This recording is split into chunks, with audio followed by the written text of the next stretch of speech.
Hey, I'm joined now by Hickey from interest.co.nz. Explain this to me. The standard line is fears about a looming global recession prompt falls. Everyone gets scared, everyone up sticks, gets out, and it gets worse. What comes first, the chicken or the egg in this scenario? Yes, well, that's the key thing. It's all about confidence. Yeah.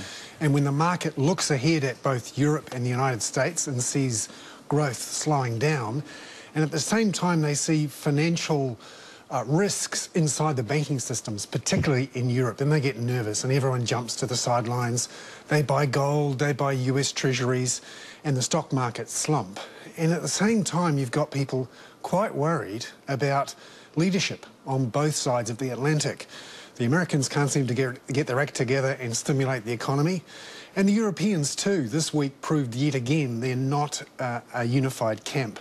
So that's the problem here, confidence about growth and also confidence about financial systems. The American side of it, I guess, is made particularly pointed at this point because you've got the Republicans hammering as hard as they can on everything Obama does, wanting to win an election. So any confidence is not really going to come until after an election, whoever gets in. That's right. Even then you may have division because at the heart of the problem is that the grown-ups, the central banks and the governments, have fired all their bullets. They can't spend more money, spend more government money, because politicians and markets won't let them. And the reserve banks, the central banks, have already cut their interest rates to zero.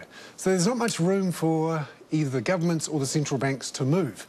And that's what's unnerving markets. The thinnest thread, I guess, of all as well was the saving of the US debt crisis. And it wasn't a save as such. It was buying time. And I think everyone knows that, don't they? Yes, literally it was the biggest kick for touch we've seen in the history of the world. Yeah. And unfortunately it hasn't got them out of their 22. They just can't seem to get going because all they really did was extend and pretend this debt that was on top of the developed world was shifted from private balance sheets, banks in many cases, onto the taxpayer with various bailouts. And then there was various attempts to extend the terms of the loans, reduce the interest rates. And what we're seeing now is that private debt that was shifted from banks to public balance sheets now starting to go bad inside governments, and that's what investors are worried about. This is just a continuation of what we saw last week, isn't it? There's nothing new from what happened 2 weeks ago. Yes, there is something new in that the Europeans proved yet again that they can't get their act together.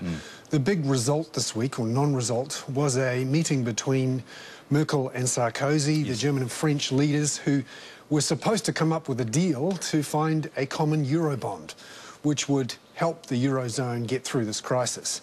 They couldn't find a deal, they're hamstrung by their own politics and couldn't come up with anything, and then the markets were left to realise they were on their own. And they don't like that feeling, particularly over the last 2-3 years, and so they revolted. Sitting down here, away from America, away from Europe, life looks kind of good. Our dollar's up, our oil prices are down-ish, our interest rates are down and probably going to stay down for some time yet, but there's going to be a price to pay, isn't there, with things like KiwiSaver super schemes and that. That's where one of the places we're going to get bitten in the bum. Partly, but also the slowing growth in Europe and the United States will affect us in some way because we're a trading nation, we trade with the rest of the world. The key thing to watch for all of us is what happens in China. Over the last 3 to 4 years, China has kept growing, amazingly, at close to 10%.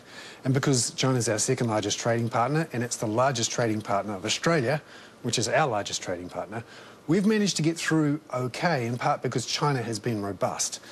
We're seeing signs now in the last couple of weeks that China's housing market, which has been going gangbusters for a couple of years, is starting to slow down, and the Chinese are trying to slow their economy to control inflation.